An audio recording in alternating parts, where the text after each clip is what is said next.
JEE മെയിനിന്റെ result ഒക്കെ വന്നു കഴിഞ്ഞു.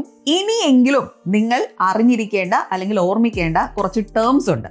അത് ജോസ, ദാസ, CSAB എന്നിവയാണ്. നിങ്ങൾക്ക് ഓർമ്മിക്കാൻ വേണ്ടിയിട്ട് ഞാൻ പറഞ്ഞുതരാം. ഈ ജോസ എന്ന് പറയുന്നത് ജോസേട്ടനെ നിങ്ങൾ വിചാരിച്ചു. ജോസേട്ടൻ ആരാന്നറിയോ?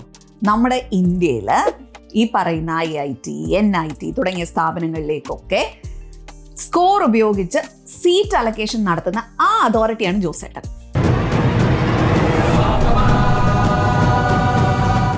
ഇനി ദാസേട്ടൻ ആരാ?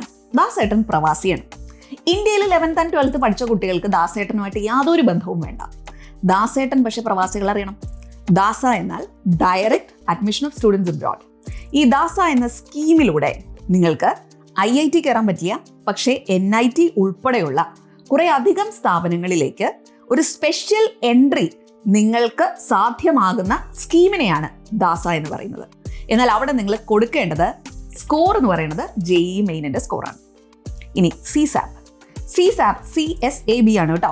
അതായത് ആ ഒരു സ്കീമിലേക്ക് നമുക്ക് എൻട്രി ചെയ്യാൻ പറ്റുന്നത് ഈ ജോസേട്ടനിലൂടെ ആപ്ലിക്കേഷൻ നടക്കുന്ന പല പല റൗണ്ടുകളിലൂടെ നമുക്ക് സീറ്റ് അലൊക്കേഷൻ നടക്കില്ലേ? ആ സീറ്റ് അലൊക്കേഷൻ ഒരു 5 റൗണ്ട് അല്ലെങ്കിൽ മാക്സിമം 6 റൗണ്ടിലാണ് നടക്കുക. ഇത് കഴിഞ്ഞതിന് ശേഷമാണ് CSAB ഓപ്പൺ ആവുക. അപ്പോൾ അവിടെ നമുക്കൊരു അപ്ഗ്രഡേഷനും പോസിബിലിറ്റി ഉണ്ട്. സീറ്റ് കിട്ടാത്തവർക്ക് അവിടെ സീറ്റ് കിട്ടാനും ഒരു ചാൻസ് ഉണ്ട്. അതാണ് CSAB എന്ന് പറയുന്ന പരിപാടി. അപ്പോൾ ഈ 3 കാര്യങ്ങൾ ദാസേട്ടൻ, ജോസേട്ടൻ, CSAB മറന്നു പോകരുത് കേട്ടോ. ഇനി നമ്മുടെ ഈ JEE മെയിൻ്റെ സ്കോർ ഉപയോഗിച്ച് എൻട്രി ചെയ്യാൻ പറ്റുന്ന വേറെ ചില സ്ഥാപനങ്ങളിൽ ഈ ജോസേട്ടനെയും ദാസേട്ടനെയും മാത്രം വിചാരിച്ചിരിക്കരുത്. അവർക്ക് ഡയറക്റ്റ് ആയിട്ട് അവരവരുടെ സൈറ്റുകളിൽ അപ്ലൈ ചെയ്യേണ്ടി വരും. അതാണ് ഇപ്പോൾ ഈ IIIT ഹൈദരാബാദ് ഒക്കെ പോലെയുള്ള സ്ഥലങ്ങളില്ലേ, അവിടെയൊക്കെ ഇത് മാത്രമല്ല, അല്ലെങ്കിൽ ഈ ജോസയാണ് സീറ്റ് അലൊക്കേറ്റ് ചെയ്യുന്നത്, ദാസയാണ് സീറ്റ് അലൊക്കേറ്റ് ചെയ്യുന്നത് എന്ന് പറഞ്ഞുകൊണ്ട് മാത്രം ഇരിക്കരുത്. അവരവരുടെ സൈറ്റുകളിൽ പോയിട്ട് നമ്മൾ ഈ സ്കോർ അവിടെയും അപ്ലോഡ് ചെയ്യേണ്ടി വരും.